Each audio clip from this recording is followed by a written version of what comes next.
If you have ever opened a medical bill and wondered, how am I supposed to pay this? You are not alone. 7 out of 10 Americans report receiving a medical bill that they can't afford. Today on Happy Money, we are revealing the hidden secrets of healthcare costs and tangible tips to help you get the care that you deserve. Joining me is Allison Sesso, the president and CEO of Undue Medical Debt, a national nonprofit devoted to erasing medical debt and advocating for structural changes to the broken healthcare system in America. Time named Allison one of the Time 100 most influential people of 2025. Thank you, Allison, for joining us on Happy Money for what is such an important topic that's affecting so many Americans. So let's talk us through it. How big of a problem is medical debt, and is it getting better or worse? Unfortunately, it's getting worse.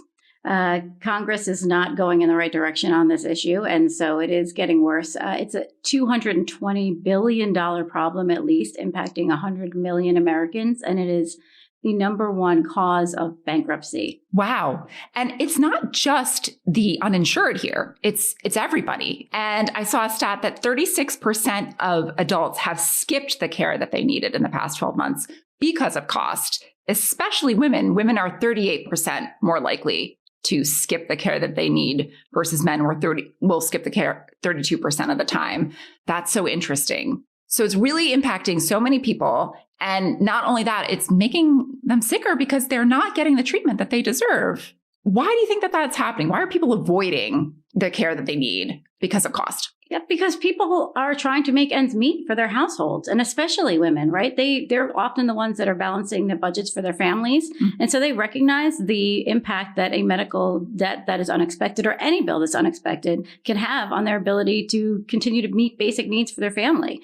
So they're often willing to sacrifice their own health and their own well-being in order to make sure that they can put that additional dollar away for, future needs for the family, et cetera. And so I think it's unfortunately very common in the United States, and it's very unique. It's a uniquely American problem that we're talking about here, to have this medical debt issue. And it's something that, people around kitchen tables around the United States are very commonly thinking about.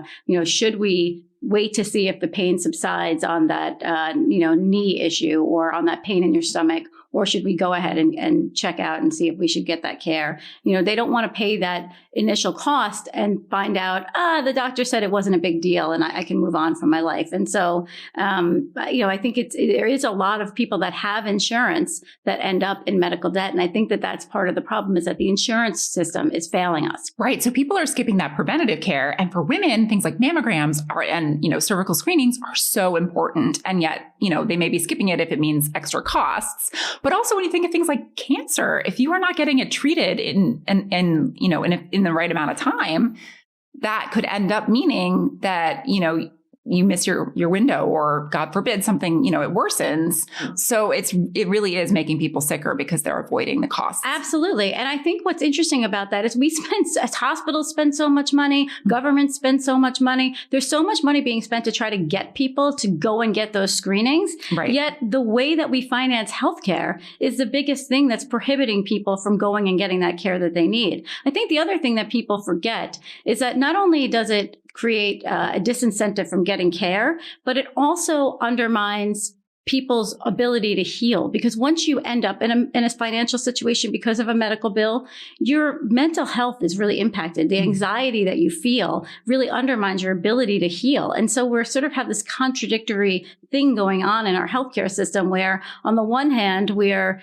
trying to get people, you're giving them all the best care that they could get, access to treatments, et cetera, but we're showing them this bill that makes them mentally struggle. And so that just creates a underlying impact on their health and ability to heal. Right. And it's very much the system. Like, it's good. It's important to emphasize that doctors are your friends. They do no harm. They are trying to do what's best for you. Yes. And they're fighting up against the system that's working to the disadvantage of the patient in terms of what they're able to do. And I would say increasingly we hear doctors speaking out about this. Actually, we've done some work to actually try to get doctors to be better advocates to their own systems that they're working in. And obviously they're frustrated themselves. One of the things I tell patients is to please tell their doctors about what they're experiencing in terms of the financial side. Like when you're in there meeting with your doctor, if they're prescribing a treatment that is going to cost you something you can't afford and you're not going to probably follow through, you need to tell your doctor that, because they could have a plan B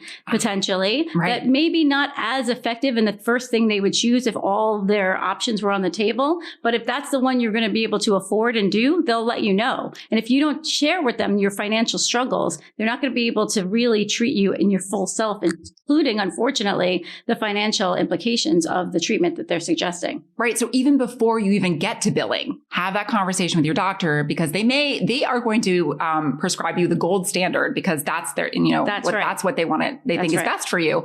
But maybe the silver standard is just as good, but they kind of went with plan A before they went with plan B. So it could mean even before you are billed for what you're going through, it's that conversation with the doctor could be worth its weight in gold. Absolutely. And I would say, look, the silver plan may not be as good as the gold plan, but if it's the one you're going to follow through on, it's the better plan for you. There we go. So let's uncover the secrets of medical billing and empower people, because I think people have a lot more power than they might realize. So what don't patients know about medical billing that they need to know? I don't think people realize that medical debt is bought and sold on a market as like a commodity, which is how our model works, where you can buy medical debt for pennies on the dollar. So hospitals, not all of them, but a percentage of them do sell their written off debts to for-profit debt buyers, who then own those debts and can freely go to those individuals and try to collect. And unfortunately, the way this system works is that the individuals who owe those debts are people who are low income. They don't have the means to pay those debts. So in order to make this a profitable business, it requires the for-profit debt buyer to pay at a very discounted rate. So if you say, $10,000 of a debt, they will buy it for $100. That is blowing my mind. But they will still ask you to pay up that $10,000 so that they can make the most amount of profit from that debt that they've just bought for $100. That's correct. And the reality is, it's still a risk to them, because most of the people in that file don't have the ability to pay. So yes, for a $10,000 debt, they'll pay $100, but most of the people who owe that $10,000 won't pay a single penny of it. So they need to know that a percentage of those people will pay, and or that they can get $5,000 or even $2,000 for that $10,000 debt and put you on a payment plan where you can pay that over time. Wow. So the fact that a lot of people don't pay it does give you the advantage of negotiation, potentially, to be able to kind of talk to some of these debt companies about paying less than what you might owe. But before we go there, just to break it down for those who are listening and also watching, if I have $10,000 in debt, say from an ER visit, that I can't pay, what exactly happens to that debt? How quickly? And also, what is the hospital selling that debt for? You were saying could be as low as $100 for $10,000. It could be $100 or less. It really depends. Mm-hmm. So some hospitals do sell their medical debt. A lot of them use collection agencies who then earn a percentage of what they collect as well. So I think it's in the person who owes that debt's best interest to negotiate. And I don't think that that's an unfortunate piece of advice that I have to provide to people. Mm-hmm. And a lot of people feel uncomfortable doing negotiations on their own. People who can get a friend or support. But I do think you do have more power than you realize, and you can negotiate those bills. You can also find out whether or not the hospital that you went to has a financial assistance plan. Mm-hmm. There's a great organization called $4 that actually helps people with that process, with filling out the paperwork, figuring out whether or not you qualify. So I really think people should take their power back and look at whether or not there's a financial assistance policy, if you can get a discount, and at the very least that you can negotiate down that bill. Right. So if you have that $10,000 bill from the hospital, start by negotiating directly with the hospital before it even gets to some of these debt collectors. Unfortunately, you won't know necessarily where the bill is. What I would say also is take your time.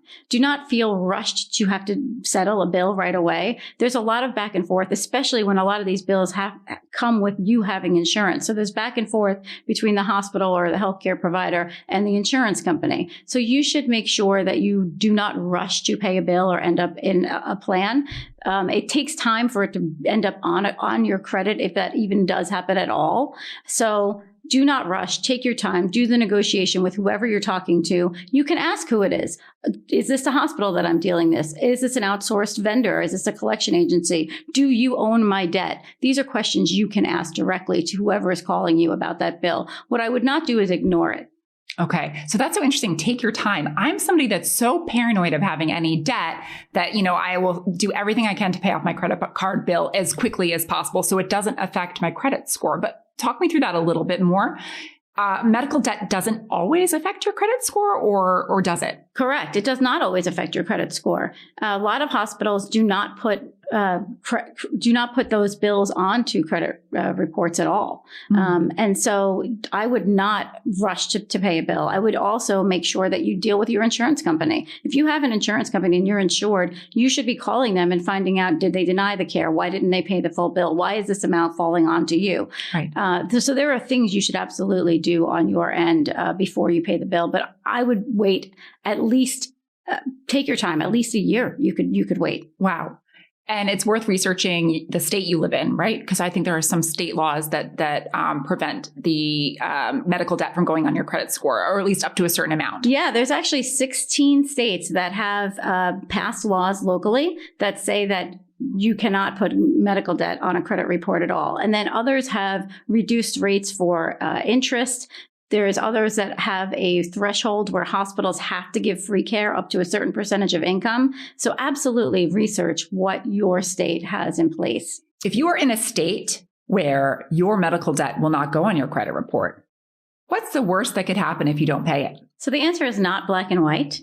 Like so many things in our healthcare system, it really depends on the provider and what their practices are. But they can go after your wages. They can go after your home. They can go after your property. They can start tacking on interest rates. So there are things that they can do to try to collect that money from you. So I would say it's in your best interest to try to settle it at some point. Just don't rush to settle it, and don't get into a settlement that you can't really afford. Okay, so say you have an accident and you don't have health insurance and you're thinking you're not going to be able to pay for this surgery. You've broken your leg. Are they still required to treat you if you go to the hospital and you don't have insurance and you have no means to pay it? Yeah, so they're required to give you stabilization care, and they will do that. The problem is the follow-up. The follow-up is not necessarily required. So that's where you fall into an issue. And it doesn't mean just because you show up there and they're forced to treat you that they won't bill you for it. But it's important to remember that there is a lot that you can do. So if you do break your leg, please go to the hospital. Yes, go to the hospital. Absolutely. Okay, so let's take a few steps back. What are ways that people can avoid medical debt in the first place? And I'm caveating that by saying it's often unavoidable and your health is not something that you can always control. But are there any proactive steps that people can take to ensure that they don't get into this medical debt problem? Yeah. So first of all, I would say just recognize that this is a common problem. You are not alone if you have medical debt. You should not feel ashamed. One of the things we're really focused on as an organization is breaking the stigma of medical debt. You're more likely to end up in medical debt if you're sick than not. It's the number one predictor of whether or not you end up in medical debt is whether or not you're sick. It is not your insurance rate. So if you're sick, you're probably going into medical debt. There's a high percentage. Shocking. Exactly. So just recognize that that's a reality. Mm-hmm. So you have not done anything wrong. I think that's the number one takeaway I want people to have. But to avoid medical debt, obviously make sure you're insured if you can be. Now, again, that is really difficult to insure because premiums these days are extremely, extremely high. Also, to the best of your ability, put some money aside so that if there is a medical situation and you have to pay, you have the ability to have that cash to pay it right away. That's one of the negotiation points. If you have cash and you can pay immediately, your ability to negotiate for a lower cost, because they'll take cash today preferred over putting you in a payment plan. So if you have that cash available, you can probably negotiate for a lower overall amount to pay. Even if the cash that you have on the day is a fraction of what you owe, they might say that's enough. Well, you wouldn't do it on the day. Okay, you would do it in the moment as you're right. negotiating with the entity that you're negotiating with. The other thing is, so make sure you have insurance. in advance of even needing the healthcare system. And I know a lot of people walk around, they're healthy, they don't, think they need healthcare, but eventually we all need it. Understand in your community where you can go to get discounted or free care. Look at the financial assistance policies in your area. Which hospitals have a financial assistance policy that would apply to you, that would give you a discount? Make sure that you understand if there's free or discounted clinics. Like, look, you might have to wait longer for that care. There might be a line, there might be a waiting list, but for screenings and things like that, there's oftentimes free clinics or discounted clinics that you can go to. Use those. There's also telehealth increasingly. That oftentimes is a cheaper price. So look at what those options are, but do it in advance of needing to use it, because at that moment when you need healthcare is not the time to start doing your research. Okay, so say that you already have that medical debt. How do you get out of it? What are your top tips for reducing medical debt once you have it? So I hate answering this question because I feel like it's not your fault. But at the same time, of course, we want to give people some answers and make sure that they feel empowered. So if you have medical debt, one, if there was a denial by your insurance company, make sure that you fight that and do it in partnership with the provider, because it's in their interest also to get that debt, to get paid. Mm-hmm. Two, if you don't feel great about negotiating on your own, get a friend to help you, get someone to support you. I think that's oftentimes overlooked. You're sick. You had some kind of event. You're in recovery. Get a friend or a colleague, or if you're employed and it's your employer that provides your health insurance, sometimes the HR departments will help you with that negotiation. So find out what's available to you for that negotiation, and please do the negotiation. Don't take the bill at face value. Also, ask for an itemized bill. What that does is it forces the entity that's giving you the bill to take a fresh look at what they billed you for. Sometimes they find errors. Make sure that they're taking a fresh look at that and that they're engaged in that negotiation. So those are my top tips for making sure that you can avoid medical debt or reduce it once you're in it. Wow. So it's like when you're at the restaurant, you're looking at that restaurant bill and like making sure you weren't charged for that extra drink. Same thing goes for your health care. Exactly. I don't know how many times I just put down my credit card and don't read the bill, but if you do, you realize that sometimes there are errors. And also talk me through about paying off medical debt with your credit card and why you might not want to do that. Oh, right. Absolutely. Do not put medical debt on your credit card. Avoid it at all costs. Unless you know that you're going to pay it that very next month, and this is just a routine thing that you do. You use your credit card as cash. There are protections that are specifically in place for medical debt.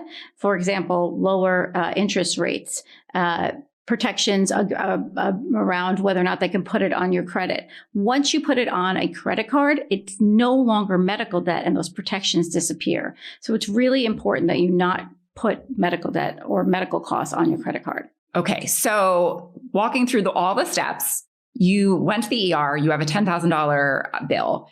You first talk to your provider, talk to the hospital and see if they can kind of negotiate anything for you. Look at what cash you do have, whether it's in an HSA or in your own bank account, and negotiate and see if for that $10,000, maybe you can give them $500, which might be more than they would be selling it potentially to that debt company who might be paying pennies on a dollar. And you can ask for a payment plan as well. So you can pay it over several months or over several years. So you can also do that. But make sure whatever payment plan you sign up for, you can actually afford. So avoid putting it on your credit card unless it's something you're going to pay off like same month and you're not going to accrue that debt. Or that interest. Or the interest, rather. And then from there, if it does get sold to a debt collector, I want people to know about the Fair Debt Collections Practices Act. So this is interesting. Federal law says debt collectors must send a written notice of your debt. If you get a call and they tell you that you owe money, you can tell them that you need to see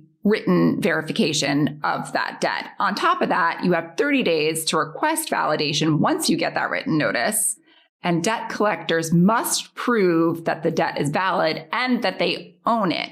And if they can't do that, then they have to stop the collections. And so that's really interesting because I think there's a lot of confusion. Your debt will often get sold to multiple debt collectors. Correct. And so sometimes you'll have two companies claiming that you owe them the money, when in reality, it's like, you might owe one or not the other.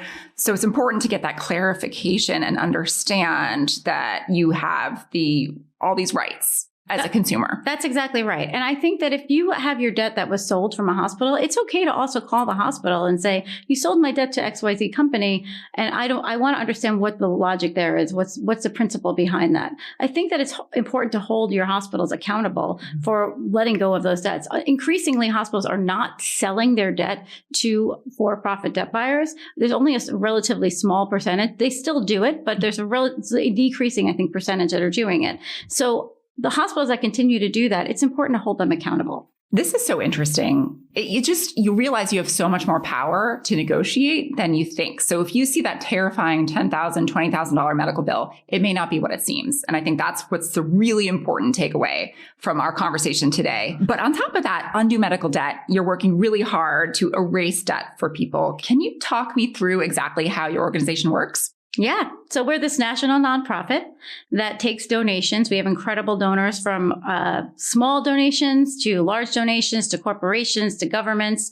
And we buy debt just like a for-profit debt buyer for pennies on the dollar. So we go to providers, hospitals, other healthcare providers, and we take those donations and we buy medical debt in bulk.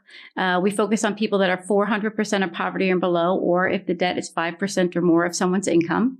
And when we identify those people and buy those debts for pennies on the dollar, we relieve them of the debt, and we let them know through a letter that they have had their debt relieved, and they do not have to, there is no application, there's no ability to apply.